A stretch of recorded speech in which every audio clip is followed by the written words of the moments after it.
CES on the Drive channel? What? Okay, yes, I know CES is mostly a technology show and such, but actually there are some things that came out at CES that are not related to, well, the gadgets industry per se. A lot of what came out is a lot of charging and EVs were unveiled there as well. Because of that, there's actually some things that I've found rather interesting and rather alarming as well, and I actually wanted to talk about them here because if some numbers on paper on a few things that I've heard are correct, ooh, this is about to get really interesting. So you know what? Let's stop rambling and let's just begin.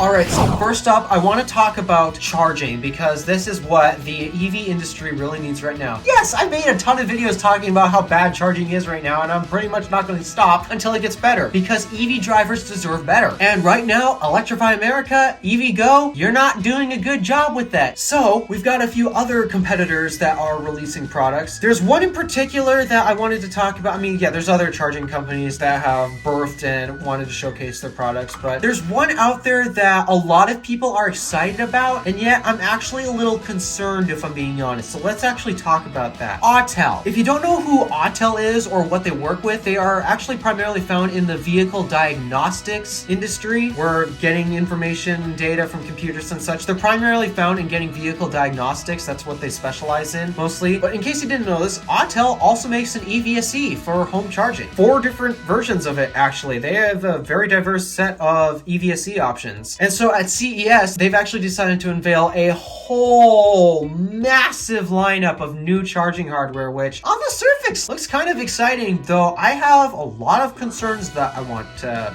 express in a little bit. First of all, they actually released a more public or business version of that EVSE that they launched a little while ago, the Maxi Charger, but it's, well, now a more public utility instead of just a home charger. What I mean by that is this one actually has a screen. Why does the home charger not have a screen? Because it really looks like it should. But this new one has a screen so you can actually interact with it, get an idea of how fast it's powering your car, and, well, get an idea of how to pay for the thing. So they made that update to their EVSE Maxi Charger. But they also came out with a ChargePoint style post. You know, all of those AC ChargePoint public EVSEs that you see out in the wild all the time? Autel decided to make one of those, and actually the performance that actually can handle is rather impressive for an AC charger. It'll deliver up to 80 amps, I believe, and that's 80 amps per handle that's on it, and there's 2 handles on that. So, okay, I'm impressed. That's a pretty good EVSE to release as a public utility. Not bad, Autel. However, now it's time to get into their DC charger lineup. That's the new thing that they've decided to enter. So something that they wanted to do is take ChargePoint's approach in terms of building out an actual charging setup, and it's having a modular setup, which actually, yeah, it has benefited ChargePoint a lot. When the chargers go down, they're very quick and easy to get them right back up and running instead of it being down for days at a time, maybe weeks, like, I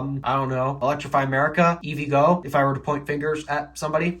So, okay, I'm not complaining about that, but I'm complaining about a lot of mistakes that so many other ChargePoint operators have made when speccing out their hardware. First of all, they have I don't remember, is it a 40 kilowatt or a 50 kilowatt DC charger unit? I'm sorry, they really should not have made that. The public charging infrastructure does not deserve that. What we really need is an actual charger that will deliver 100 plus kilowatts, not 50. Why is that? Because most of the time when you're DC charging, it's because you're actually in a pinch. So when you're getting 50 kilowatts at max, you're still going to spend like an hour there. It's not useful. But that's not the only issue that I have with it. A big reason why it's limited to 50 kilowatts is because of the cables they're using. I haven't talked about this in any of my other videos, so I guess I'll talk about it now, but I've been so confused as to why ChargePoint seems to have this really capable hardware, except why can't they output the power? It's a cable limitation. ChargePoint has been using REMA cables. They don't actually make the cables. In fact, all of the hardware providers that provide EA the hardware, like Signet, ABB, they don't actually make the cables themselves. They're actually outsourcing it from another company. And they're not picking the right cables. A lot of times they end up picking REMA cables, but the problem with that is they have a 200 amp limitation. And with a 400 volt architecture EV, that's a huge problem. Why? Because with a 400 volt architecture EV at 200 amps at pack voltage, that's getting you only 80 kilowatts. That's slow. ChargePoint CPE 250s. They all have REMA cables on them, except for my local charge point station, which I'm very surprised they put a Phoenix contact on there. But Autel is putting REMA cables on it, which are limited to 200 amps. It's not good. And that's even a problem that you find out at their even higher end chargers. They have higher, bigger all-in-one units that will actually output 100 plus kilowatts, except again, they have REMA cables on them. So you're not likely to see 100 plus kilowatts if you're driving a 400 volt EV architecture. They do, however, to my surprise, have at least one unit that will output actually 400 kilowatts. So it's actually more than what EA can give you at their DC charging stations. But they have one that will output at least 400 kilowatts, and they do actually have a proper cable to do it. Well, sort of. They're using the same cables EA has. And I don't know if you know this, but the cables that EA likes to use, the Huber and Schooner cables, or H&S that some people like to refer to them as, those cables are not particularly reliable. And when they break, they're not easy to fix. When they break, you have to replace not only just the handle, but the entire cable itself. So,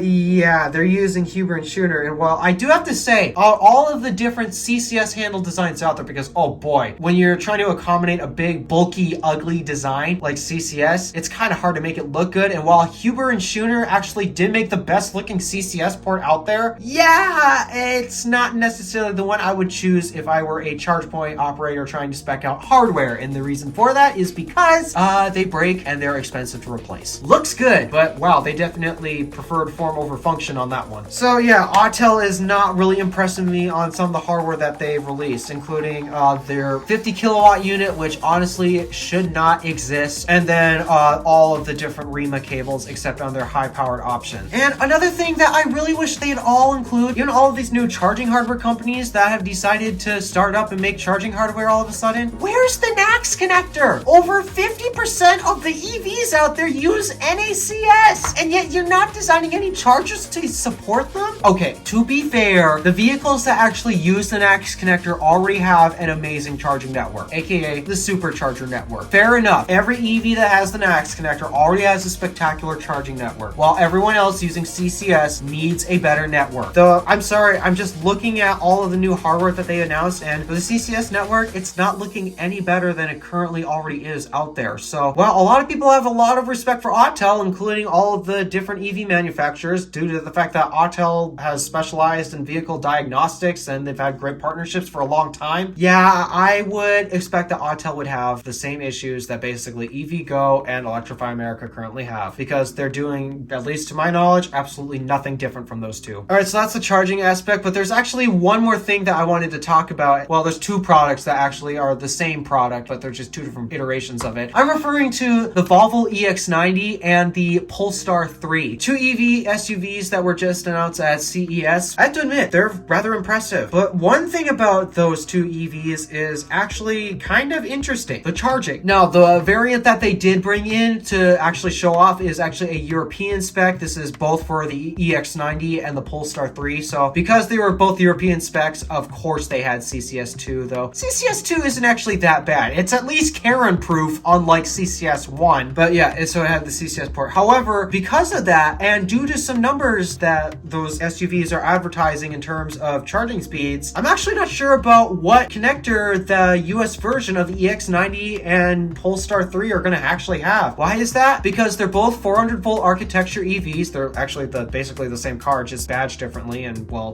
different body work on the outside and inside. But fundamentally, they're riding on the same architecture, including the same battery. They're both a 400 volt EV architecture, but they're advertising they can reach 250 kilowatt charging speed, which is the same speed Teslas can hit. And yeah, they're 400 volt architectures as well. So what's the interesting part about this? In order to actually hit 250 kilowatts at a 400 volt architecture, you need above 625 amps at least. And CCS is limited to 500 amps, at least CCS Type 1. I don't know about Type 2, but I do know that CCS Type 1 is limited to 500 amps. And in order to get 250 kilowatts, you need above 620. Could the US Volvo EX90 and Polestar 3 potentially be using the NACS connector? When Tesla announced that NACS is officially open to the public, they did mention that they were working with multiple automakers to actually get this on their vehicles. And because it's multiple, that means, okay, we all know Aptera is trying to integrate integrate it. But hey, Aptera's only one. Tesla said multiple. Is it possible the Volvo EX90 and the Polestar 3 could have the NACS connector? And if so, could that mean Tesla would allow them to charge at the supercharger network because they're using the superior standard? Wow, that's cool. Now, there could be the other possibility where they're just breaking the rules of CCS1's 500 amp limitation, though I highly suggest they shouldn't do that because limitations are placed there for a reason. We don't want anything, I don't know, explosive or melty to happen. So if you're going to go above it, I think that means they're going to go NACS. I actually do. If you don't, then, well, feel free to explain why, even though, yeah, we all know Volvos that have DC fast charging as along with the Polestars that have it. Yeah, they're currently using CCS, though. I mean, right now, I think they're understanding that CCS is a fundamental limitation because, one, it's not going to allow the 250 kilowatt charging that they want to do here in the US at least, because I know CCS Type 1 is limited to 500 amps. But two, all of the different charging stations that are supporting CCS all suck. So could this mean Volvo's actually taking action on the charging network issue? This is why I'm very interested. I am very worried about what they're about to do because as much as people are excited for them, I'm worried about them because people are excited for them, and I'm willing to bet that their expectations are going to be hurt significantly. But the Volvo products, I'm excited and concerned at the same time because we don't actually know what charge port this vehicle is going to have because they brought the European spec, which has CCS2. That is the standard in Europe. Even Teslas use CCS2, though we know that Teslas can charge at 250 kilowatts in Europe and they use CCS. So, okay, it makes sense there. But what about here where we all know CCS1 is limited to 500 amps? This is very interesting to me, and it's either exciting and worrying at the same time. So let me know your thoughts on the CES news that I covered today. And, well, if there's anything else you're interested in. Enough of that. Thank you for watching. Do me a favor and interact with the stuff below. My name is DeWolf, Random Alpha, signing out.